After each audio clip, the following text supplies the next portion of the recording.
Assalamualaikum warahmatullahi wabarakatuh. Selamat pagi, salam sejahtera bagi kita semua, teman-teman semua.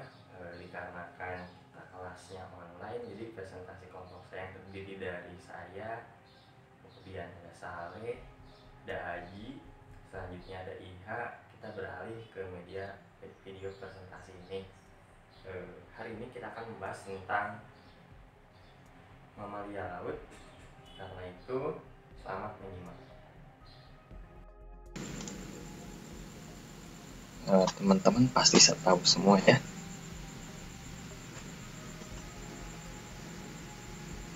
Nah, apa yang kita lihat ini ada beberapa hewan yang mungkin beberapa teman tahu mereka ini apa sebenarnya. Bisa dilihat dan bisa diamati. Ini ada lumba-lumba. Dan selanjutnya ada hewan ini yang nggak kalah lucu dan imutnya. Ini juga sama. Selanjutnya ada beruang kutub. Juga sama lucunya. Bisa diamati ya teman-teman, ini binatang apa. Dan ya seperti apa yang teman-teman kira, mereka adalah bagian dari mamalia laut. Nah, sebenarnya apa sih mamalia laut itu? Mamalia laut adalah satu sebutan yang mencakup dari semua mamalia yang menghabiskan sebagian atau seluruh hidupnya di habitat laut. Mamalia laut sendiri terbagi menjadi 4. 3 diantaranya adalah makhluk akuatik, dan yang terakhir satunya adalah hewan terestrial atau mamalia sejati, karena dia hidup di daratan, tidak di dalam air. Sebagian beberapa hidupnya memang masuk ke air untuk mencari makan, tapi ketika dia berkembang biak, termasuk tidur pun dia di darat. Nah, 3 diantaranya yang akuatik adalah pertama cetacea, yang kedua ada Pinnipedia, selanjutnya ada Sirenia, dan yang terakhir adalah hewan terestrial atau yaitu karnivora. Nah, mamalia laut sendiri merupakan hewan terbesar kedua dalam nekton bahari. Assalamualaikum warahmatullahi wabarakatuh. Perkenalkan, nama saya M. Saleh. Saya dari kelompok 8 yang akan membahas tentang mamalia laut. Pertama di sini saya akan menjelaskan dari ordo Cetacea, yaitu ada paus, lumba-lumba, dan porpoises. Nah, pertama itu ada subordo Myceteceti, baleen whales, paus baleen, paus yang berukuran besar.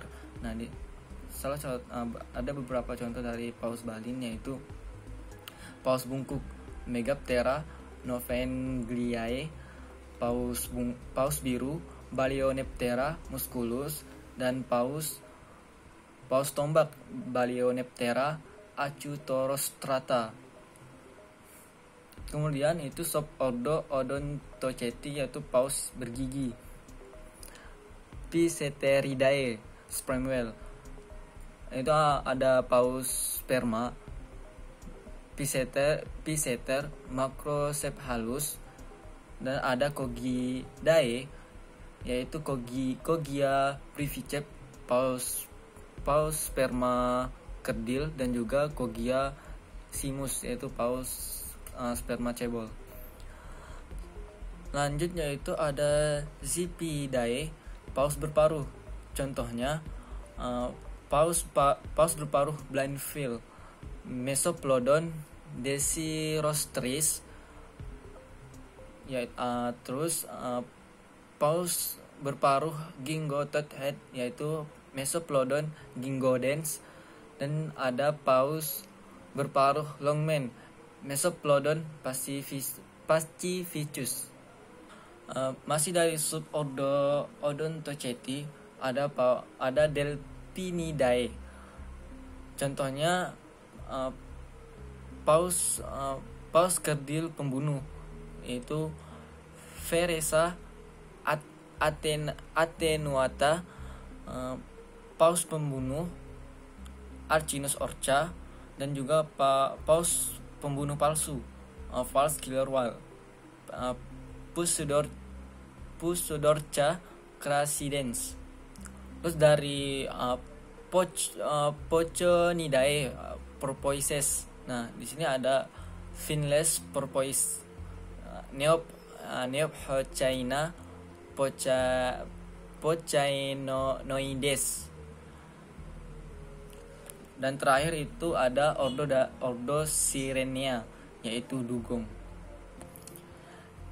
Seperti yang telah saya sebutkan tadi, itu adalah list dari ordo Cetacea. Saya memberikan beberapa contoh dari ordo Cetacea, baik dari paus, lumba-lumba, dan porpoises.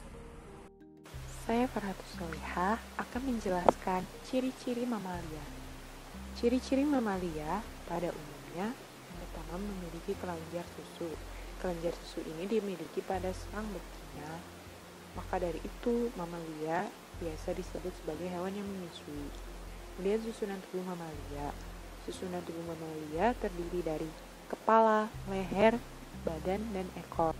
Yang ketiga memiliki rambut yang menutupi seluruh tubuhnya. Salah satu fungsinya itu untuk menjaga suhu tubuh. Yang keempat, hewan berdarah panas atau Homo hitam. Yang kelima, memiliki tulang belakang atau biasa disebut hewan vertebrata. Yang keenam, memiliki sistem pencernaan yang lengkap, yang terdiri dari mulut, kerongkongan, lambung, usus halus, usus besar, dan anus. Kemudian yang ketujuh, alat pernafasan mamalia itu menggunakan paru-paru. Yang kedelapan, sistem ekskresi mamalia. Nah, sistem ekskresi mamalia ini terdiri dari kulit yang mengeluarkan keringat, paru-paru yang mengeluarkan karbon dioksida, ginjal yang mengeluarkan urin, dan hati yang mengeluarkan urea. Alat indera mamalia itu terdiri dari indera penglihatan, indera pembau, indera pendengar, indera pengecap, dan juga indera peraba. Ukuran otak mamalia. Otak mamalia ini yang memiliki perkembangan paling sempurna dibandingkan yang lainnya, dibandingkan reptil, aves, juga pisces. Nah, ukuran otak yang paling besar yang dimiliki oleh mamalia itu ada pada paus kepala kotak yang ukurannya mencapai 7 kg. Kemudian alat kelamin mamalia. Alat kelamin mamalia ini terletak di luar yang membuat pembuahan terjadi secara internal. Selanjutnya, pada mamalia laut terdapat ordo Cetacea. Ordo Cetacea dibagi menjadi 2 subordo, yakni subordo Mysticeti atau yang tidak memiliki gigi, dan ordo Odontseti atau yang memiliki gigi.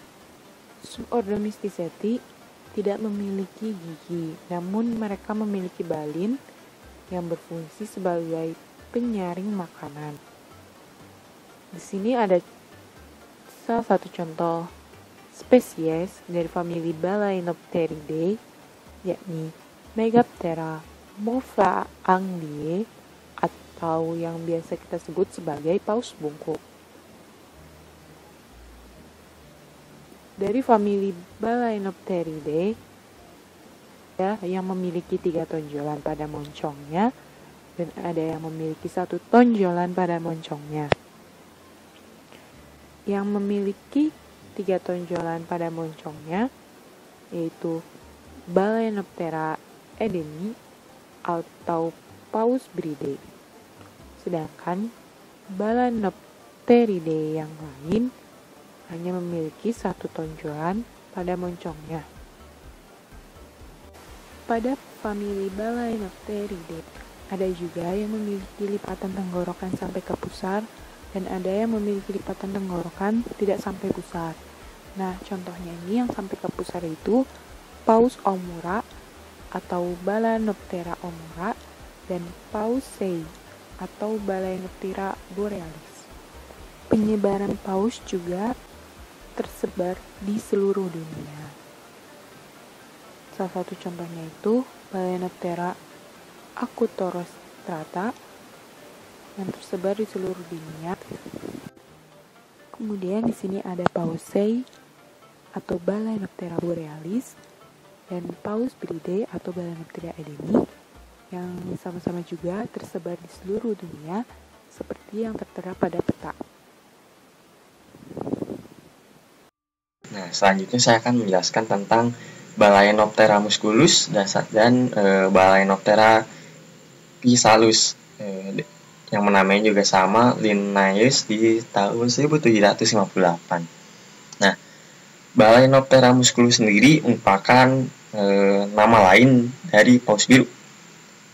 Paus yang besar, panjang tubuh berkisar dari 7 meter ketika dia baru lahir hingga 33 meter ketika dia dewasa. Balance-nya ada 270 hingga 395, warnanya hitam, untuk panjangnya 1 meter, ventral alur 55 hingga 88, mencapai pusar, kepalanya berbentuk U ketika dilihat dari punggung, tubuhnya berwarna biru abu-abu secara keseluruhan. Sirip punggung sangat kecil, penyisipan yang sekitar 3/4 jalan kembali dari ujung moncong, cukup sering terlihat di atas air dengan ujung trailing lurus. Cerat tingginya sekitar 9 meter. Nah, selanjutnya tentang Balaenoptera physalus. Balaenoptera physalus, ini merupakan paus yang besar, panjang tubuhnya sekitar 6 meter ketika ia baru lahir hingga 27 meter ketika ia dewasa. Balance-nya ada 260 hingga 480. Warnanya abu-abu kuning hingga panjang 90 cm. Mereka yang berada di bagian anteriormost, sisi kanannya biasanya dengan warna yang lebih terang, ventral alur 50 hingga 100 sampai pusar. Warna hitam abu-abu di belakang, putih di atas perut. Kepala lebih runcing daripada paus biru dengan warna asimetris, sisi kanan putih, kepala dengan tanda chevron putih. Sirip punggung lebih besar dan ditempatkan lebih ke depan daripada paus biru. Naik sudut dangkal yang kontras dengan paus sie dan paus biru. Tidak sering terlihat jelas di air, cerat tingginya 4 hingga 6 meter. Nah, paus ini merupakan paus yang cukup bisa cepat dalam berenang, tercatat hingga 37 km per jam. Selanjutnya, masuk ke slide selanjutnya, Megaptera novaengliae dinamai oleh Browski tahun 1781.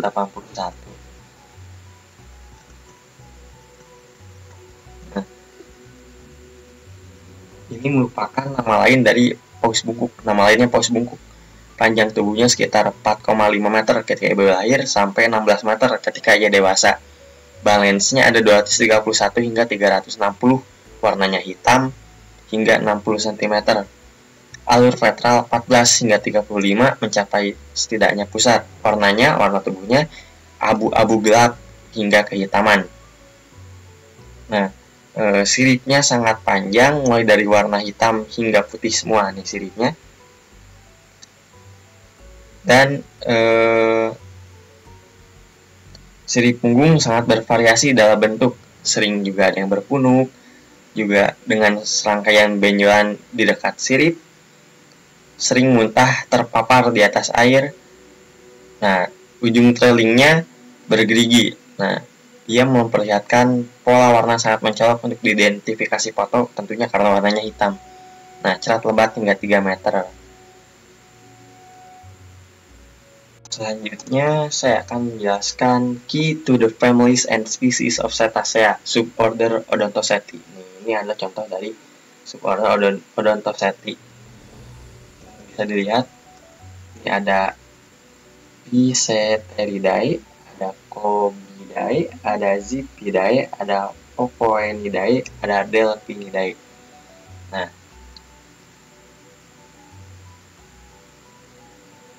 sekitar 70 spesies dari 26, semua Odontoceti memiliki gigi tetapi jumlahnya bervariasi. Nah,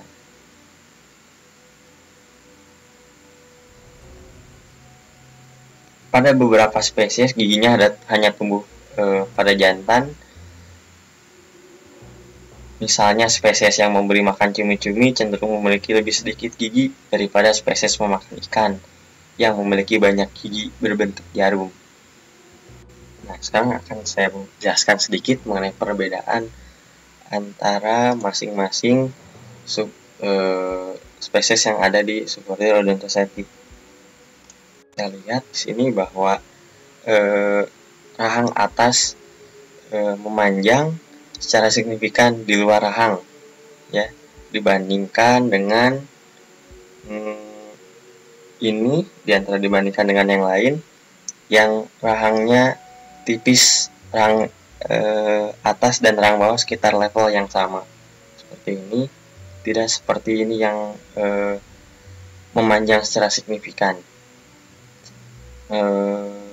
Selanjutnya, itu yang mengidentifikasi dari suborder Odontoceti adalah, pertama yang dilihat adalah bentuk rahang, karena bagian tubuh ke belakangnya banyak ditemui kemiripan yang berdasarkan adaptasi terhadap lingkungan yang sejenis. Bisa dilihat lagi, ini penjelasan sudah saya bilang tadi. Rahang atasnya memanjang, sedangkan rahang bawahnya lebih pendek dibandingkan dengan spesies yang lain.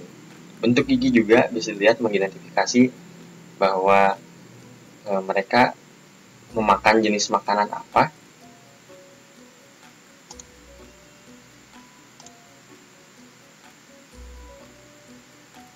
Nah, ini juga ada perbedaan lagi antara Physeteridae dan Cogidae, di mana kalau Physeteridae ini semburannya ada di atas kepala, dan juga sirip dorsalnya mengikuti dengan strenulation, ya, strenulation, dia mengikuti bentuk strenulation. Sementara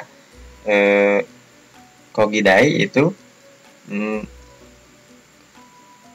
lubang semburannya ada di lebih belakang, dia di belakang kepala, di atas tengkorak kepalanya.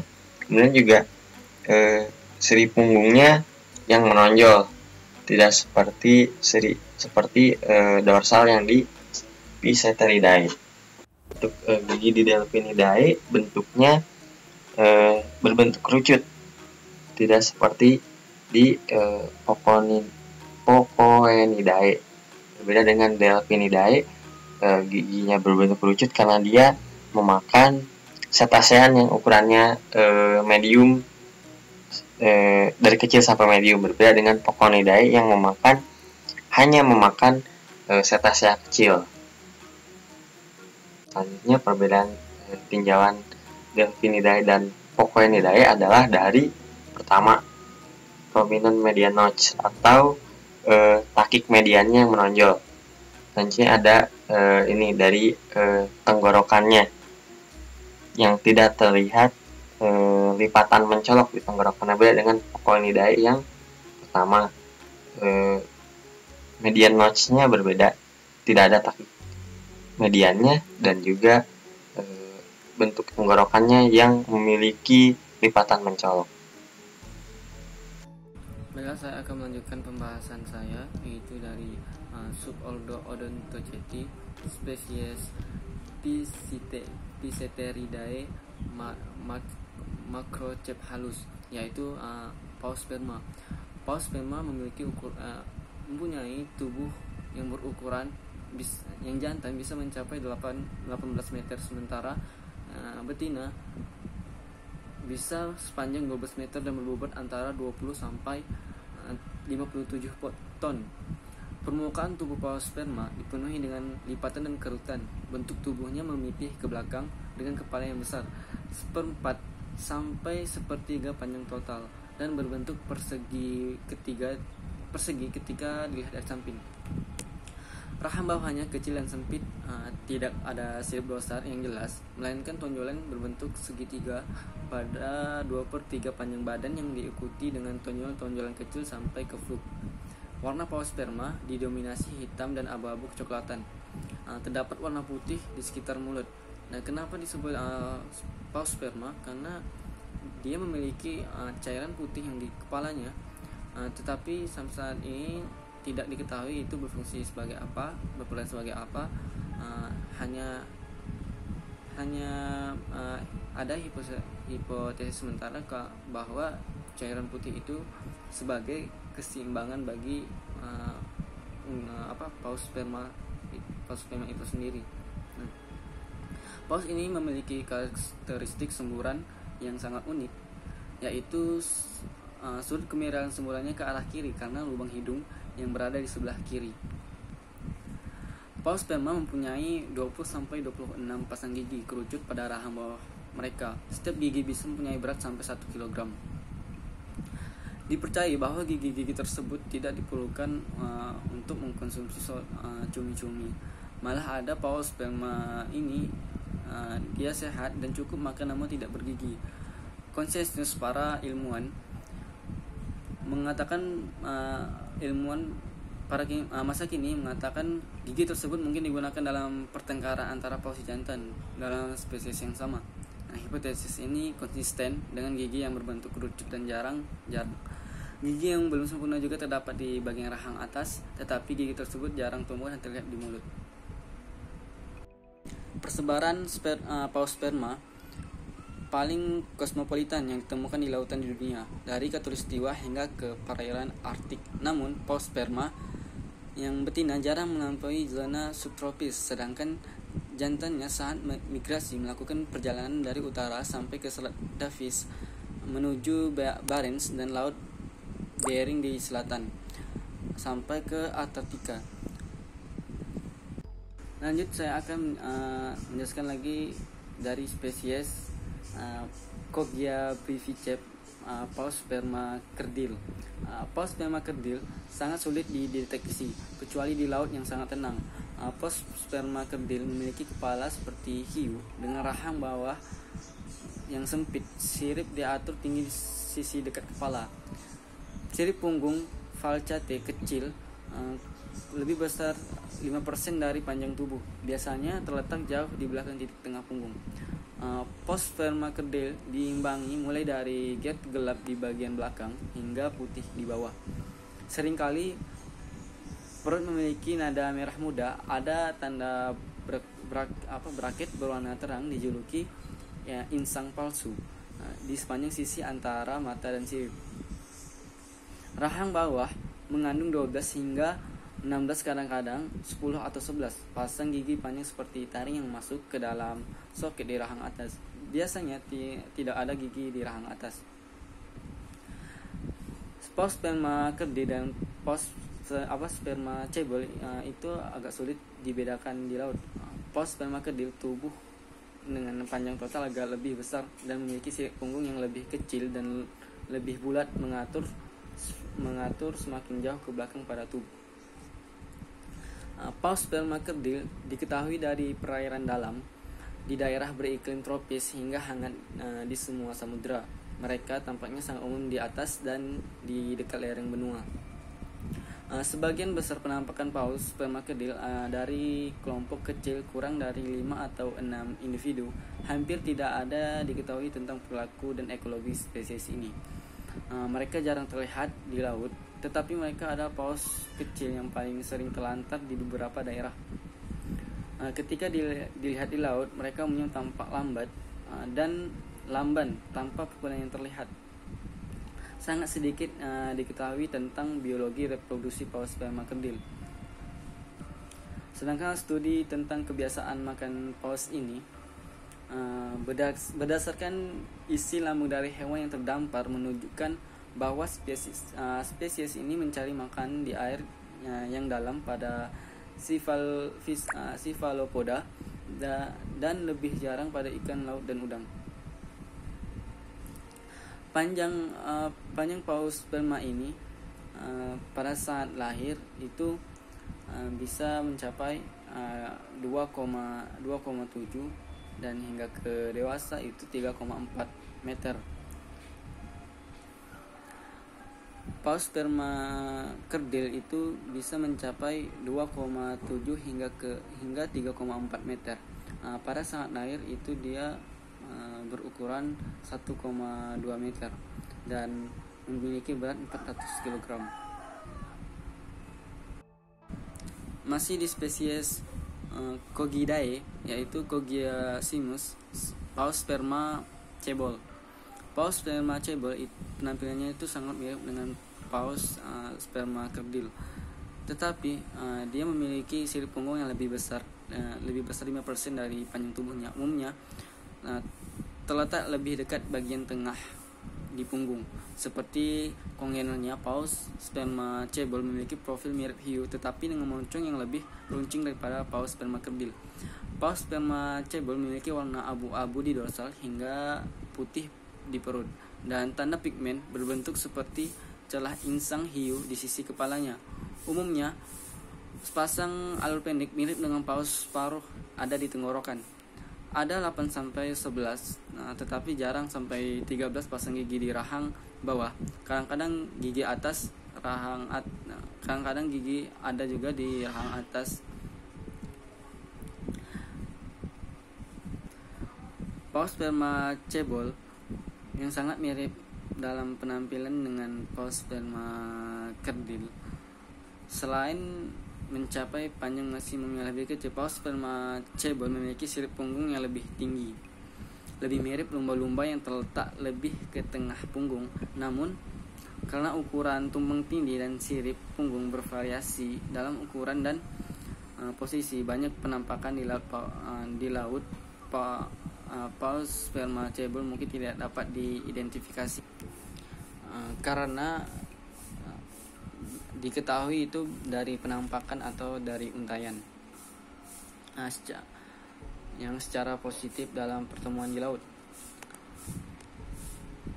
Persebaran paus sperma cebol itu di daerah bikun tropis hingga hangat, tampaknya sebagian besar lepas pantai. Ukuran kelompok cenderung kecil, paling sering kurang dari 5 individu, walaupun kelompok hingga 10 telah dicatat.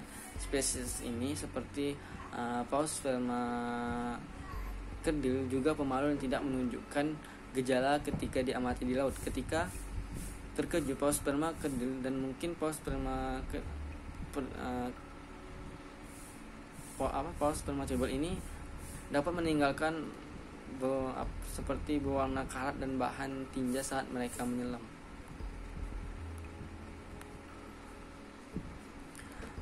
Paus sperma cebol dewasa panjangnya mencapai 2,7 meter dan beratnya mencapai 210 kg. Panjang saat lahir itu sekitar 1 meter.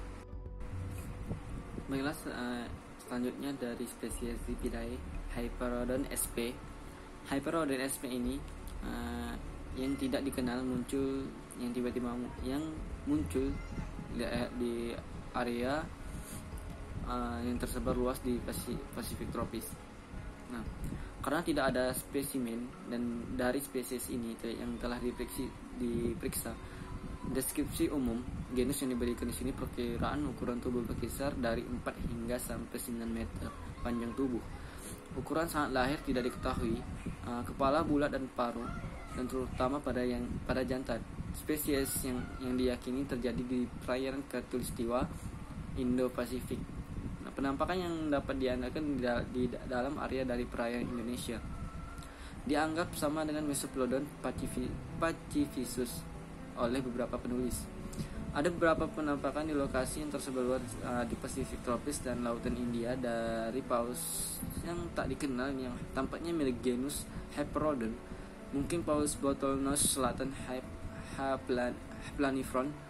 Hewan-hewan yang ini memiliki dahi bulat yang curam dan paruh seperti tabung.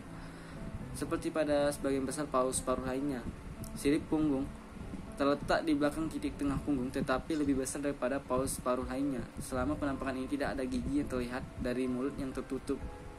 Warna biasanya muncul kecoklatan, tetapi dapat berkisar dari amber coklat sampai ke abu-abu kebiruan, umumnya dengan area terang di sisi dan sekitar kepala. Beberapa dari spesies ini memiliki goresan di bagian belakang. Ketika dilihat, lubang sumber spesies ini dengan cekung yang menghadap ke depan. Kebanyakan dari situasi dari paus bait yang berparuh, spesies yang paling mudah ditemukan di Pasifik Utara. Terus ada paus berparuh blind veil, masih dalam kategori spesies Zipidae. Paus berparuh blind veil ini berukuran sedang, panjang tubuh berkisar dari 2 yang baru lahir hingga 4-7 meter. Itu kedua jenis kelamin, baik yang jantan dan betina. Akibat dari mulut yang sangat melengkung, terutama pada jantan yang sudah dewasa. Satu gigi di tengah setiap sisi rahang bawah. Gigi yang terlihat pada jantan dewasa dan terkadang memudahkan identifikasi di lapangan. Nah, warna paus yang dewasa biru abu-abu di punggung dan di sirip, dan putih di perut. Bintik-bintik putih dan bekas luka biasanya ada pada paus jantan berparuh blind veil di setiap individunya. Sedangkan yang remaja itu tidak diketahui. Di dalam persebaran paus ini itu berada di lepas pantai yang lebih dalam dari semua lautan kecuali daerah kutub. Kemudian ada paus itu Mesoplodon gingodens atau paus paruh Gingototset. Memiliki warna tubuh abu-abu gelap dengan bintik-bintik terang. Nah, sedangkan yang betina warnanya itu lebih agak ringan. Mereka tampaknya tidak memiliki bekas luka yang parah seperti bekas luka kebanyakan Mesoplodon lainnya.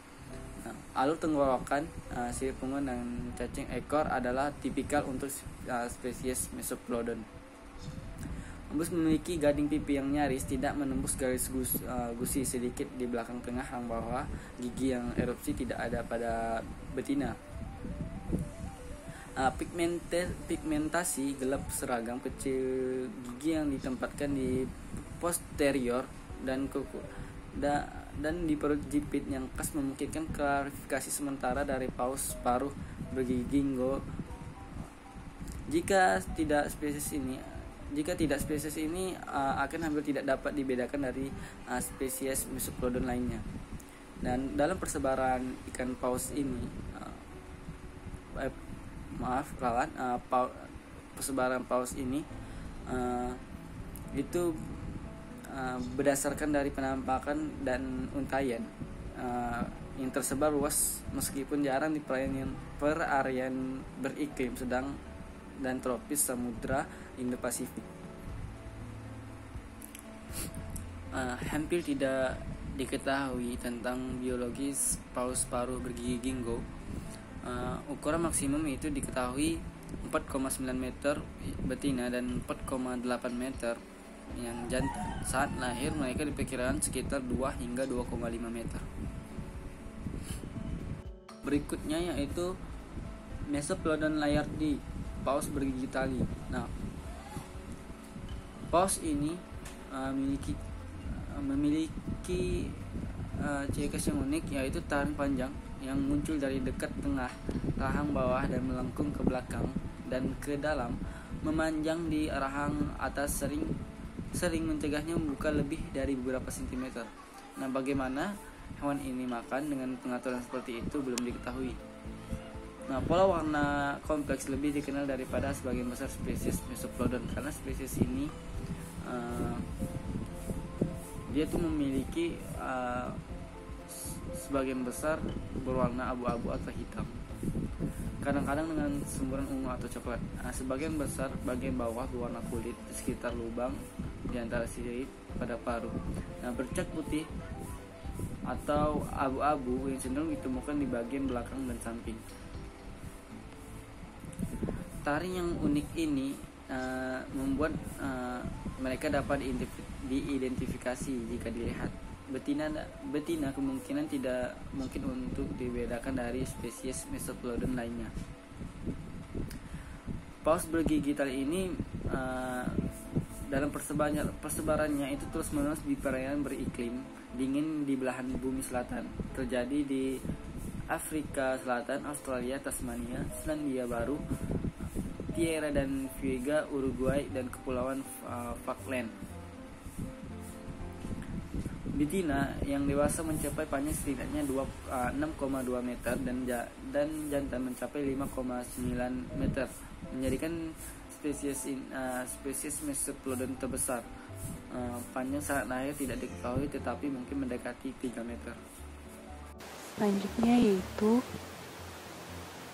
dari ordo Cetacea, dari suborder Odontoceti, ada dari famili Delphinidae.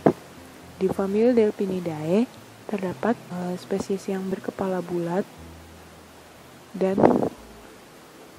yang tidak memiliki moncong panjang. Di sini, spesies yang tidak memiliki moncong panjang diantaranya ada Grampus recens, Orcinus orca atau paus pembunuh, Globicephala melas, dan Globicephala macrohicus. Dari beberapa spesies ini, ada yang memiliki sirip panjang dan ada yang memiliki sirip pendek. Di sini yang memiliki sirip panjang yaitu Globicephala melas, kemudian yang memiliki sirip pendek Globicephala macrosynchus. Selanjutnya spesies yang lain yang berkepala bulat dan tidak memiliki moncong panjang yaitu ada Pseudorca crassidens. Dia memiliki punuk di sirip dadanya. Kemudian ada juga yang mempunyai gigi kurang dari 15 di setiap rahang atas atau bawahnya, dan ada yang lebih dari 15 gigi di setiap rahang atas atau bawahnya. Yang kurang dari 15 yaitu di sini Veresa attenuata. Kemudian yang lebih dari 15 yaitu Peponocephala electra. Selanjutnya yaitu ada lumba-lumba yang memiliki moncong panjang dan memiliki melon pada kepalanya. Melon adalah gumpalan jaringan lemak yang membentuk dahi pada lumba-lumba yang berfungsi untuk memfokuskan suara pada saat ekolokasi. Nah, di sini ada letak moncongnya yang memiliki lipat. Di sini ada letak moncongnya yang memiliki lipatan dengan melonnya atau dahinya. Contoh spesiesnya Tursiopteron catus, dan yang tidak memiliki lipatan pada moncong dan dahinya itu Sotalia fluviatilis. Lumba-lumba juga memiliki warna tubuh yang berbeda-beda.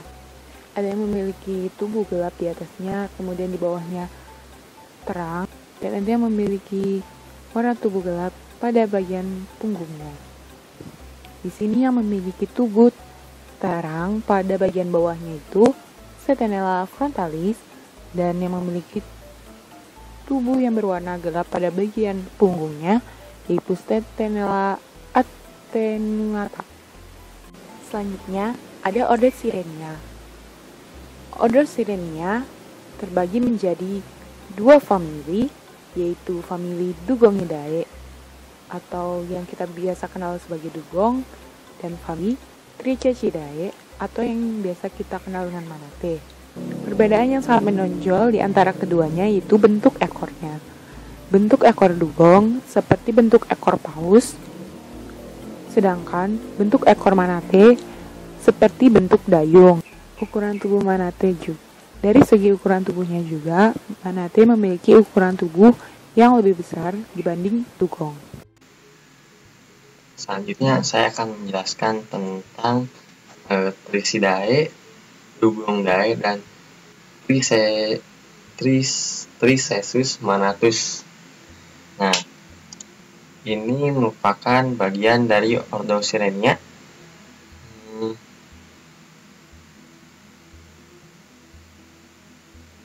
Nah,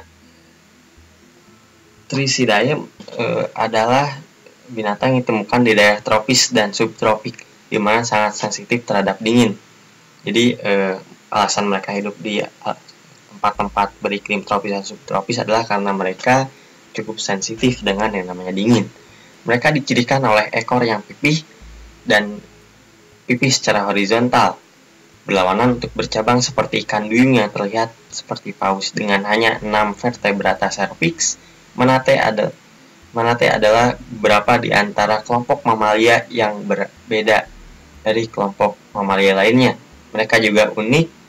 Dalam hal itu, gigi mereka diganti sepanjang hidup dengan yang baru di bagian belakang mulut. Selanjutnya,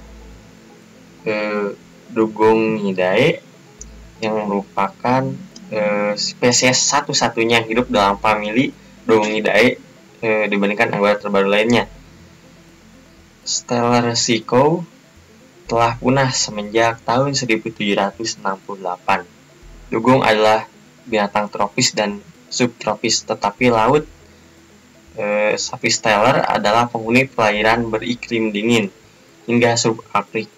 Di anggota famili ini, ekor yang rata adalah diperluas menjadi cabang dengan mirip seperti cetacea. Bisa dilihat, ini ekornya mirip seperti cetacea.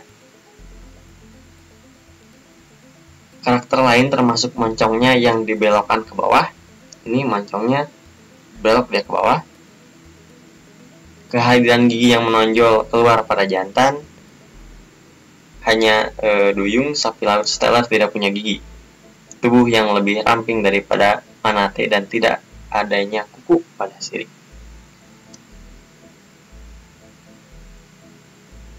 Selanjutnya ada Triceratops manatus. Triceratops manatus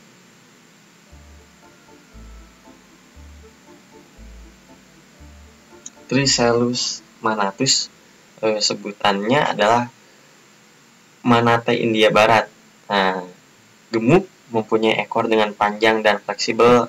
Ekornya tentunya bentuk bulat seperti dayung.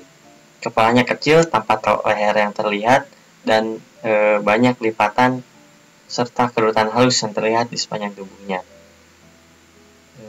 Moncong yang sejajar dan menebal serta memiliki bibir yang berdaging. Dan 2 lubang setengah lingkaran di bagian depan. Kulit memiliki rambut halus yang tersebar di permukaannya. Setiap sirip mempunyai 3-4 kuku di ujungnya. Seperti ini. Ini kuku-kukunya. Selanjutnya, ekor tidak terkompresi secara lateral menjadi pentakel atau bagian yang menyempit atau mengecil. Ada di sini. Ada 5 hingga 7 pasang gigi seri taring di setiap rahang. Ketika gigi ke depan, mereka diganti dari belakang. Saat lahir, masing-masing dari mereka sudah memiliki 2 gigi sering vestigial yang hilang karena usia.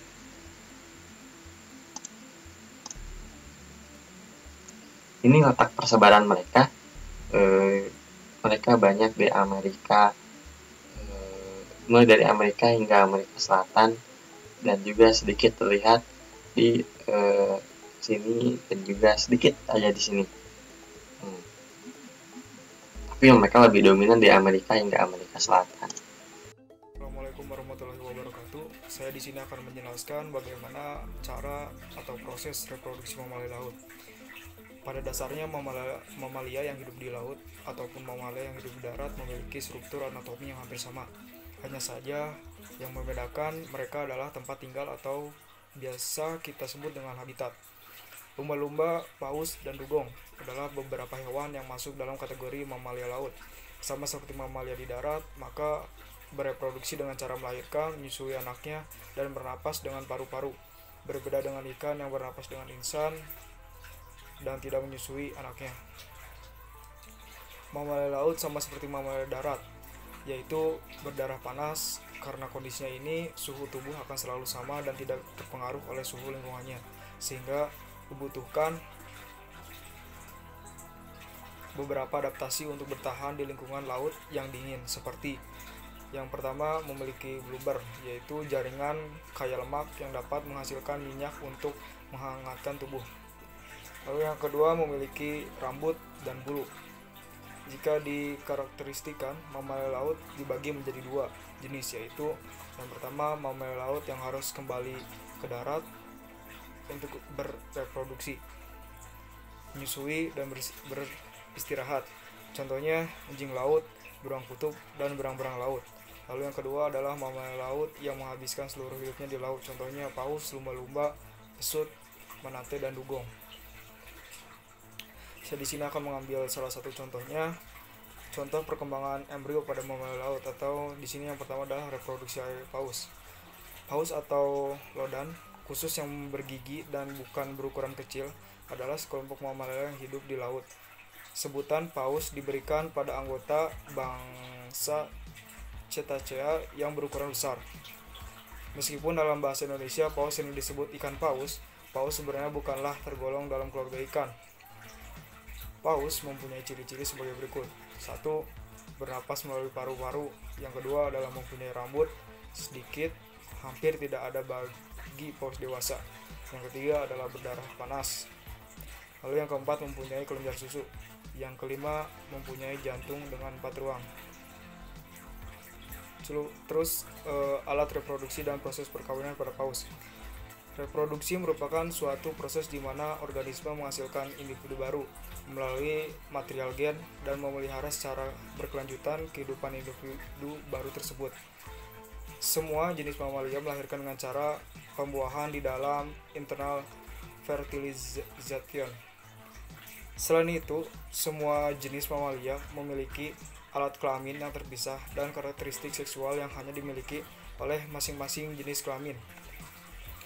Mamalia juga memiliki struktur dan fungsi sistem reproduksi yang sangat kompleks, berbeda dengan burung dan reptil. Pada kelas mamalia, sistem reproduksi jantan memiliki sepasang testis, sepasang kelenjar reproduksi, sistem pembuluh, dan alat kelamin. Sedangkan pada betina terdiri dari sepasang induk telur di mana menghasilkan telur dan berbagai hormon. Sepasang pipa falopi atau oviduk di mana bertugas sebagai saluran dari induk telur pertama hingga ke yang terbesar atau disebut uteri, tempat berkembangnya embrio. Vagina sebagai gerbang dari sisi luar tubuh dan serviks di mana sebagai menyambung uterus dan vagina. Sistem reproduksi pada jantan. Testis merupakan tempat reproduksi sperma gamet jantan dan pembentukan hormon seks jantan testosteron. Sepasang testis pada mamalia berbentuk oval, menggantung pada kantung dan terlindung oleh kulit yang disebut skrotum. Posisi testis pada mamalia berbeda-beda. Setelah sperma matang, sperma harus disalurkan ke rangkaian pembuluh lalu berkumpul pada epididymis atau gulungan pembuluh yang tinggi yang berlokasi di permukaan pada masing-masing testis. Pembuluh ini bertugas sebagai saluran sperma dan tempat penyimpan antara sperma dan jaringan kelenjar sekresi yang diberikan terlebih dahulu untuk ejakulasi. Penis merupakan alat untuk mengirim sperma ke tubuh betina yang difasilitasi oleh pembuluh darah yang tinggi. Komposisi penis adalah bentuknya yang silinder dan corpora cavernosa, yaitu di dalam terdapat darah yang apabila melakukan hubungan seksual akan mengakibatkan erekasi.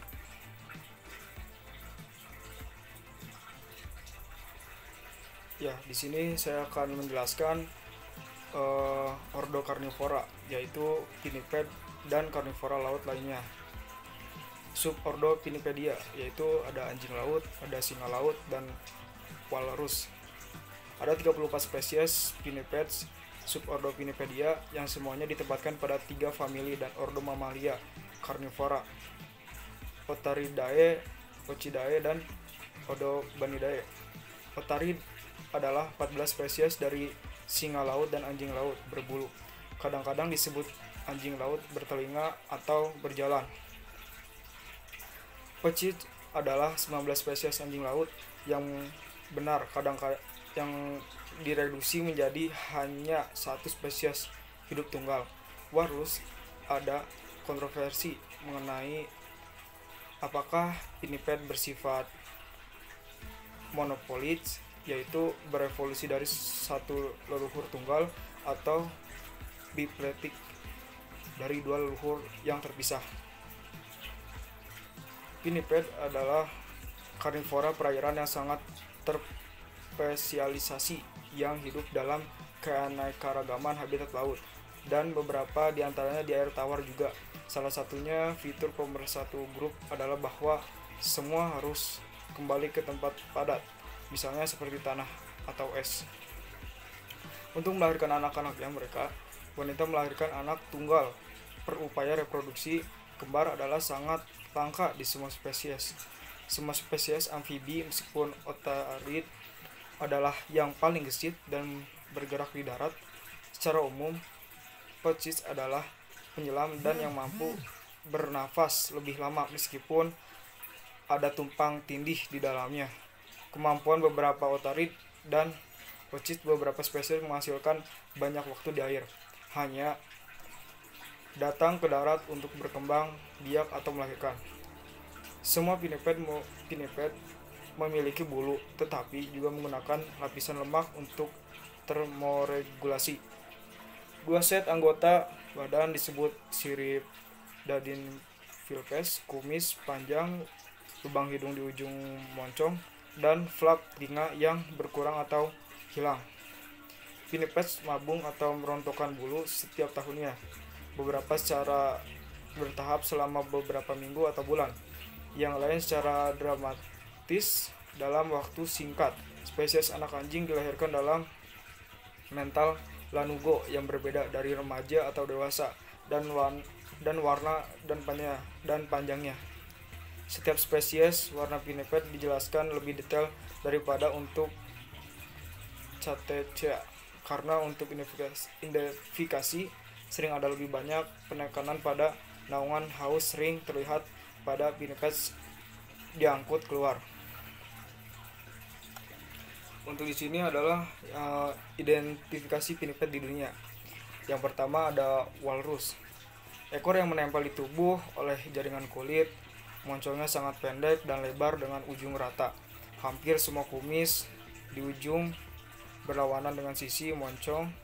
Dua gigi taring atas yang masif, gigi membesar untuk membentuk gadingnya dan menonjol hingga 1 meter dari mulut.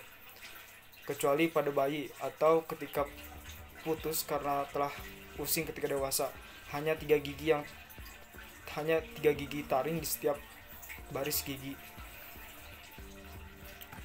Lalu ekor pendek. Moncong umumnya lonjong dan agak runcing. Hampir semuanya kumis berada pada sisi moncongnya.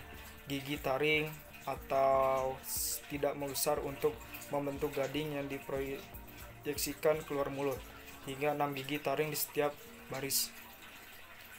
Lalu yang kedua ada anjing laut berbulu atau singa laut. Adanya daun telinga di bagian luar, semua siripnya tidak berbulu sempurna, hanya sedikit pertumbuhan rambut pendek di atas. Cakar pada kaki dengan vestigal atau tidak ada. 3 cakar pada masing-masing sirip belakang pada jari tengah. Ekor yang menyambung panjang pada jari sirip belakang dan berputar di bawah tubuh. Memungkinkan berjalan. Kulit berwarna terang.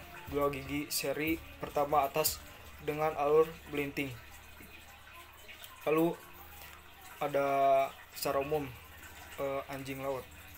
Tidak ada daun telinga, semuanya siripnya berbulu sempurna di atas dan di bawah. Biasanya 5 menonjol, kecuali dalam Hedruga dan Omnatopoca, di mana mereka kecil, 1 di setiap jari kedua sirip depan kaki belakang tidak dapat diputar di bawah tubuh, sehingga tidak bisa berjalan di darat.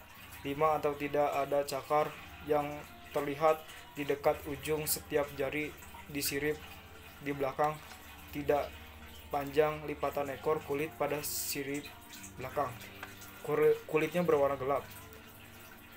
Gigi seri atas tidak berlekuk secara melintang. Terus di sini ada ciri-ciri singa laut. Bulu pendek dan kaku kecuali surai jantan dan beberapa spesies siripnya belakang jarinya tidak sama panjangnya dengan halus atau ibu jari sirip belakang, dan jari kelima lebih panjang, halus lebih panjang dan lebih lebar dari jari kedua hingga keempat. Daun telinga relatif pendek dan terletak di samping kepala. Lalu di sini ada ciri-ciri anjing laut berbulu utara. Bulu pada sirip depan hanya sampai pergelangan, dengan bagian atas sirip depan sepenuhnya gundul. Panjangnya sirip belakang sekitar seperempat dari panjang standar. Sangat panjang lengkungan ekornya yang melewati cakar pada sirip belakang. Moncongnya sangat pendek. Penyebaran terbatas pada Pasifik Utara dan laut berdekatan. Lalu ada anjing laut berbulu selatan. Bulu di bagian atas sirip belakang melebihi pergelangan. Titik lengkung saat hewan duduk tegak. Sirip belakang panjang sekitar 1/5 dari panjang standar. Lengkungan ejornya yang melewati cakar panjangnya sedang. Moncongnya relatif panjang. Penyebaran terbatas pada belahan bumi selatan dan Pasifik Utara yang beriklim sedang atau hangat. Anjing laut berbulu selatan atau genus Artocephalus semuanya sangat mirip dalam penampilan, dan hanya beberapa spesies yang mempunyai keunikan yang dapat teridentifikasi dan karakteristik eksternal. Beberapa spesies juga yaitu Gazella tropicalis dikenal untuk hibridasi. Betina dewasa dan remaja anjing laut bulu selatan mungkin tidak dapat dibedakan berdasarkan penampilan luar. Tengkorak kepala kira-kira diperlukan untuk mengidentifikasi beberapa spesies dan memisahkan secara nyata dan mereka yang terkait atau mirip.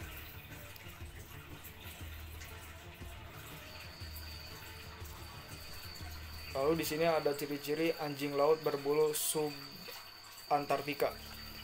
Yang dewasa dengan dada leher dan wajahnya kekuning-kuningan sampai orangis atau jingga di atas mata. Puncak yang terlihat dari rambut, pelindung yang panjang pada ubun-ubun tepat di belakang mata.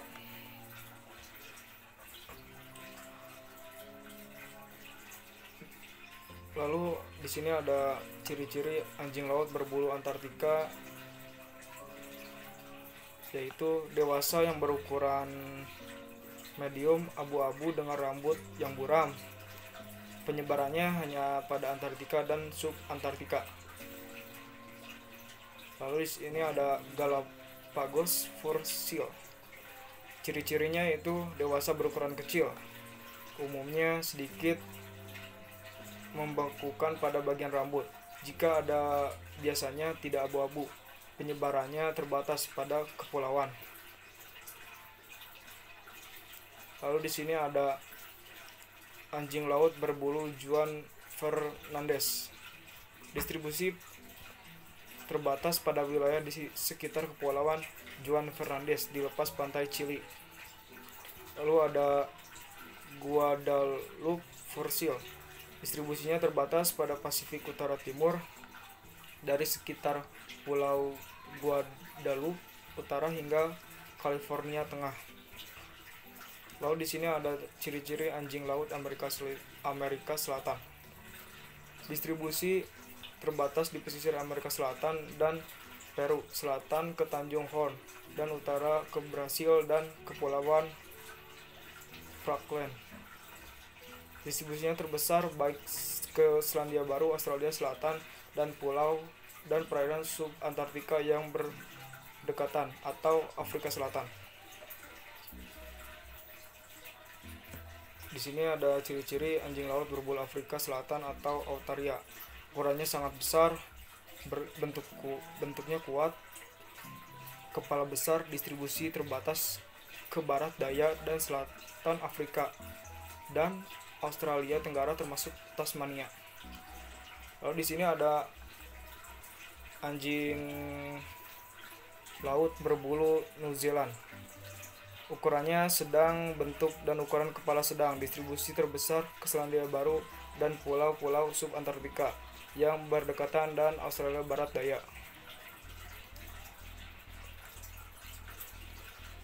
Di sini ada singa laut California atau Galapagos. Tidak ada surai yang jelas pada jantan dewasa, kepala ukurannya sedang dengan moncong yang relatif panjang seperti anjing. Bidang sagital yang menonjol pada pria dewasa, distribusi terbesar pada timur Pasifik Utara atau daerah di sekitarnya kepulauan Galapagos dan perairan yang berdekatan. Surat berat pada jantan dewasa, kepala besar dan moncong lebih tumpul, biasanya relatif pendek. Namun tidak demikian untuk singa laut Australia jantan dewasa. Lalu di sini ada singa laut Seller.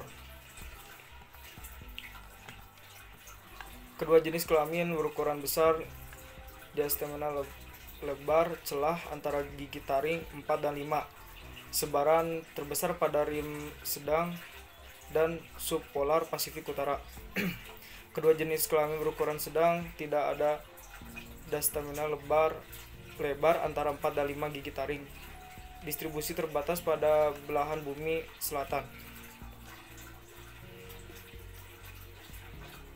Lalu di sini ada ciri-ciri singa laut Amerika Selatan.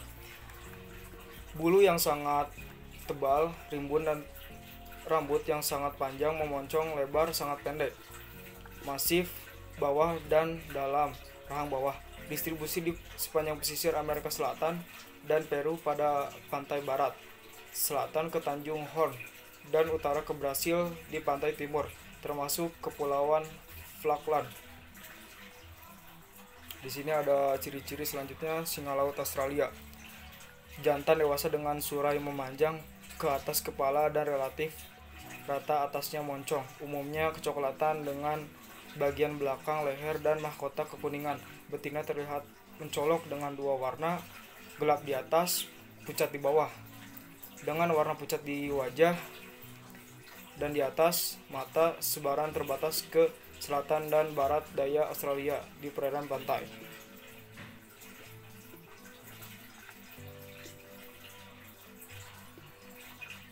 Nah, segitu saja dari saya. Apabila ada kesalahan kata, mohon maaf. Assalamualaikum warahmatullahi wabarakatuh. Nah, sekarang saya akan menjelaskan tentang keuntungan dan kerugian dari mamalia laut. Sebenarnya mamalia laut itu merupakan marine ecosystem engineers. Jadi dia merupakan pembangun ekosistem maritim. Apa saja yang sebenarnya dia bangun, apa saja fungsinya, termasuk juga apa aja kerugiannya. Pertama, dia hadir, saya pakai laser. Nah, dia hadir sebagai predator, di mana dia memangsa mulai dari plankton hingga ikan-ikanan. Kemudian juga dia melakukan nutrient transfer. Selanjutnya juga dia menjadi prey and trophic cascades, dan juga nanti ketika dia setelah mati dari mamalia ini masih ada fungsinya ketika dia mati. Pertama sebagai predator dan juga prey trophic cascade. Dia merupakan pasangan yang seimbang karena dua ini fungsi memakan dan dimakannya terlaksana. Artinya dia mampu menjaga keseimbangan rantai makanan yang terjadi di ekosistem laut, di mana dia sebagai subjek yang dimakan dan juga dia menjadi subjek yang memakan. Lalu selanjutnya nutrient transfer. Dia menjadikan kotorannya yang kaya akan komponen-komponen berzat besi menjadi lebih tersebar di laut, karena dia ketika dia membuang kotorannya, dia sambil berenang dan mengitari laut. Nah, disebut fungsinya sebagai nutrient transfer. Nah, terakhir fungsinya adalah ketika dia sudah mati, bagian sini adalah dimana ketika dia mati dan tulang belulangnya ternyata menyerap karbon di laut. Ya, jadi dia menyerap karbon dan kemudian karbonnya dibekukan dalam reniknya. Nah, lalu apa kerugiannya dari mamalia laut? Mamalia laut sendiri memiliki kerugian adalah ketika semasa hidupnya ternyata selain kotorannya sebagai nutrien transfer, beberapa hasil ekskresi sistem metabolismenya menjadikan gas rumah kaca karena dia memiliki satu paru-paru yang menghasilkan zat sisa berupa karbon dioksida, dan kemudian ternyata di balik nutrien transfernya kotorannya pun tetap menyisakan dan mengeluarkan karbon yang terpapar ke udara bebas dan juga ke lautan. Itu merupakan keuntungan dan kerugian dari mamalia laut. Sebenarnya dibandingkan kerugiannya, keuntungannya jauh lebih banyak.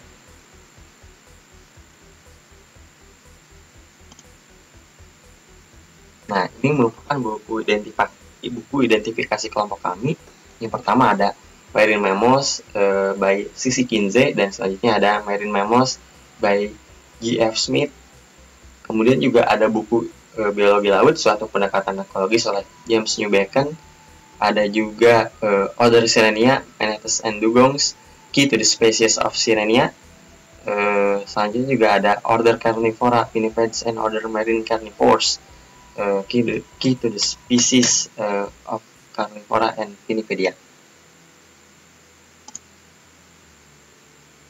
Nah, metode identifikasi kami yang merupakan buku elektronik tersitasi ini ada workshop report atau sebutannya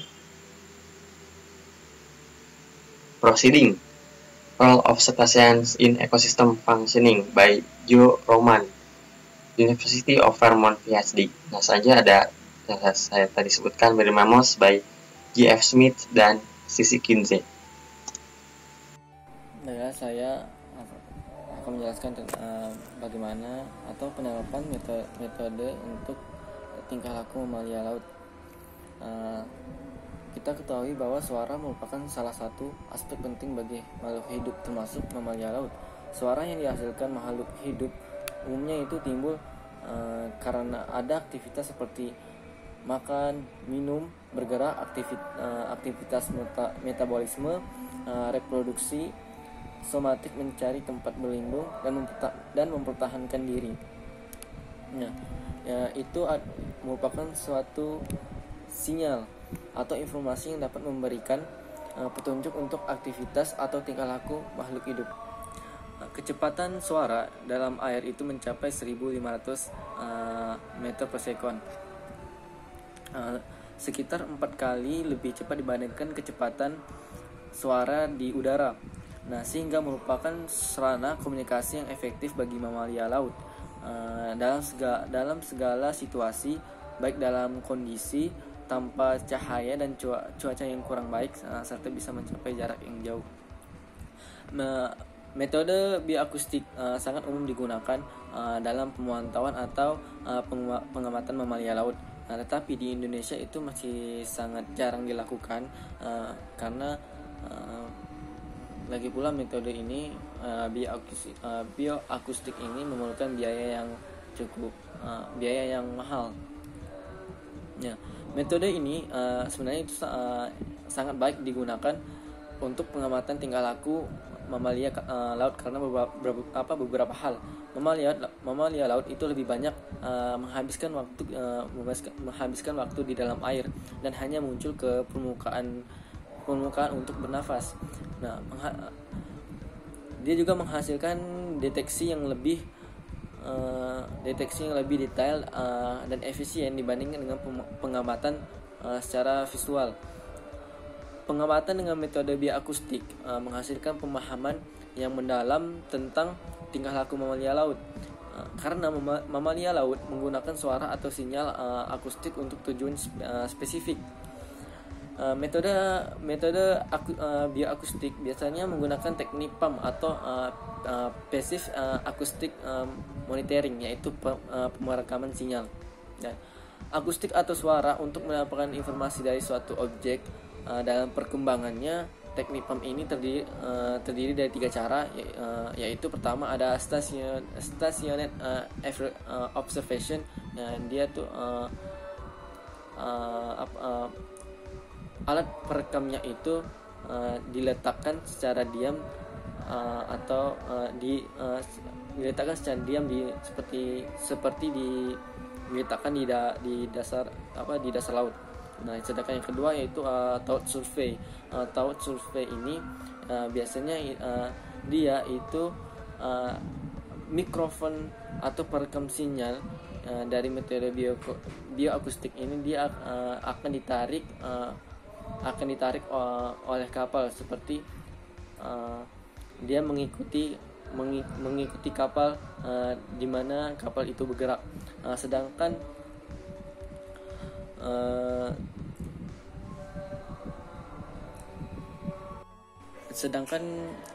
akustik biologi itu biasanya tuh diletakkan di hewannya. Nah, pemantauan bioakustik yang akan digunakan bergantung kepada tujuan dan sasaran pemantauan. Beberapa topik atau hasil penelitian dengan metode bioakustik untuk pengamatan tingkah laku mamalia adalah itu contohnya dugong. Nah, dugong itu respon dugong terhadap suara yang dihasilkan sesama dugong. Suara yang dihasilkan induk dugong yang ketika mengasuh anaknya, informasi tingkah laku dugong ketika beristirahat dan melakukan perjalanan atau berenang.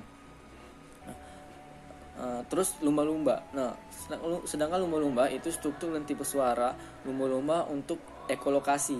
Nah, karakteristik suara yang digunakan untuk komunikasi antar individu, antar kelompok pada lumba-lumba. Sedangkan paus itu efek dari suara noise couple terhadap tingkah laku paus. Seperti kita ketahui, pemerintah Indonesia melindungi sebagian mamalia laut, dugong atau duyung, lumba-lumba dan sebagian jenis paus. Sehingga penting sekali untuk mengetahui informasi mengenai tingkah laku mamalia laut yang dilindungi. Dalam hal ini itu upaya untuk perlindungan atau konservasi.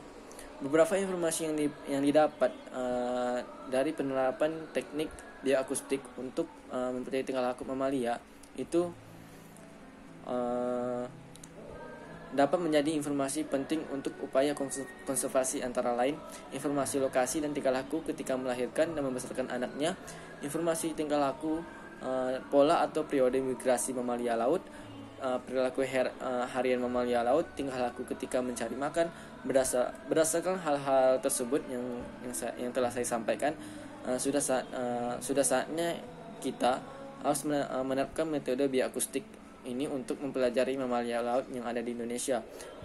Nah, hasil pengamatannya itu dapat dijadikan salah satu sumber informasi untuk melakukan upaya pelestarian dan perlindungannya.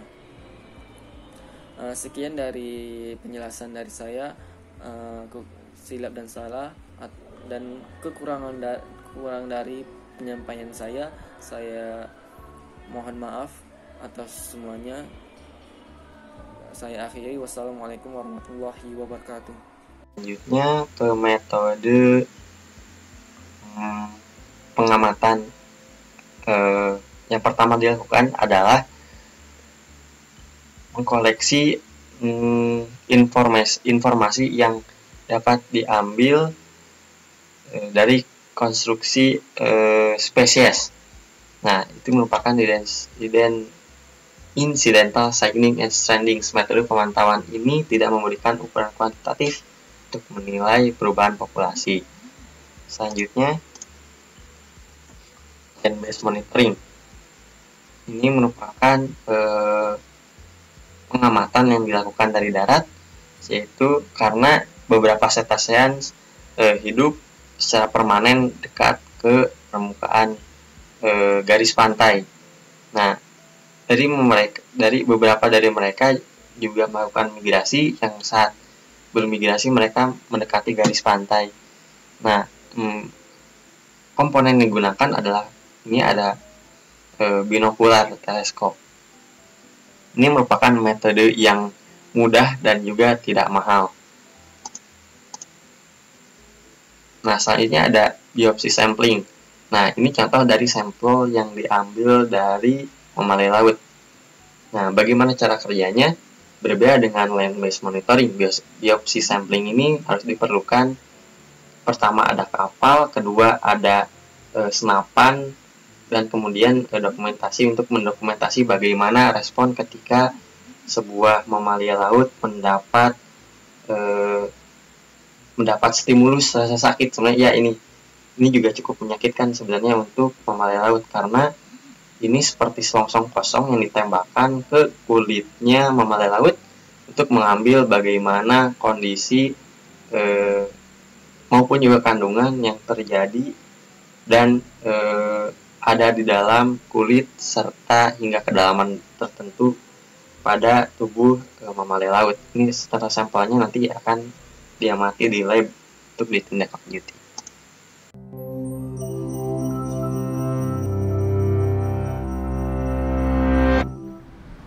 In 1985, 3 researchers on a dolphin studying expedition got a little bored. To lighten things up, one pretended to be Poseidon by placing a seaweed garland on his head and then throwing it into the ocean. Moments later, a dolphin surfaced, with the seaweed crowning her head. Sure, this could have been a coincidence, but it's also entirely possible that the dolphin was mimicking the scientist. That's because dolphins are one of the smartest animal species on Earth. So exactly how smart are they? Like whales and porpoises, dolphins belong to the group of aquatic mammals known as cetaceans, who comprise 86 different species and share a common link with ungulates, or hoofed animals. Originally land mammals, the first cetaceans entered the water about 55 million years ago as large predators with sharp teeth. Then, a shift in ocean temperatures about 35 million years ago reduced the availability of prey. One group of cetaceans who survived this disruption, the Odontocetes, wound up smaller with less sharp teeth, but also larger and more complex brains that allowed for complex social relationships, as well as echolocation to navigate and communicate. Jump ahead to the present, and modern dolphins' brains are so large that their encephalization quotient, their brain size compared to the average for their body size, is second only to humans. Dolphins have evolved to survive through their ability to form complex social networks that hunt, ward off rivals, and raise offspring together. For example, one group of Florida dolphins practices a sophisticated form of cooperation to hunt fish. A dolphin designated as the net maker kicks up mud, while another gives the signal for the other dolphins to simultaneously line up and catch the escaping fish. Achieving a goal like this requires deliberate planning and cooperation, which in turn requires some form of intentional communication. Dolphins pass down their communication methods and other skills from generation to generation. Different dolphin populations exhibit variations in greetings, hunting strategies, and other behaviors. This sort of cultural transmission even extends to tool use. One group of bottlenose dolphins off the Australian coast, nicknamed the Dolphin Sponge Club, has learned how to cover their rostrums with sponges when rooting in sharp corals, passing the knowledge from mother to daughter.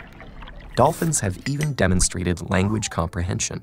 When taught a language based on whistles and hand gestures, they not only understood what the signals meant, but that their order had meaning, the difference between bringing the ball to the hoop and bringing the hoop to the ball. So they were able to process 2 of the main elements of human language: symbols that stand for objects and actions, and syntax that governs how they are structured. Dolphins are also one of the few species who pass the mirror test. By recognizing themselves in mirrors, they indicate physical self-awareness. And research shows they can recognize not just their bodies, but also their own thoughts, a property called metacognition. In one study, dolphins comparing 2 sounds could indicate a same, different, or uncertain response. Just like humans, they indicated uncertainty more often with difficult trials, suggesting they're aware of what they know and how confident they feel about that knowledge. But some of the most amazing things about dolphins are their senses of empathy, altruism, and attachment. The habit of helping injured individuals extends across the species barrier, as evidenced by the many accounts of dolphins carrying humans to the surface to breathe. And like us, dolphins mourn their dead. When we consider all the evidence, we may wonder why humans still hunt dolphins for meat, endanger them through fishing and pollution, or imprison them to perform tricks. The ultimate question may not be whether dolphins are intelligent and complex beings, but whether humans can empathize with them enough to keep them safe and free.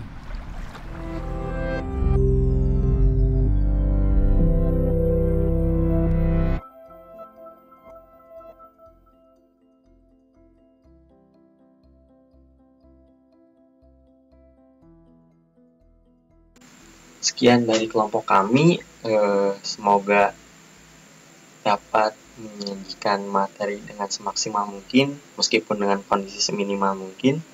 Terima kasih banyak atas perhatiannya. Mohon maaf atas segala kekurangannya yang kami sajikan, termasuk dari bagaimana dalam kami menyajikan masih banyak kekurangan, sangat banyak kekurangan. Kembali terima kasih atas perhatiannya. Mohon maaf atas kekurangannya. Wassalamualaikum warahmatullahi wabarakatuh.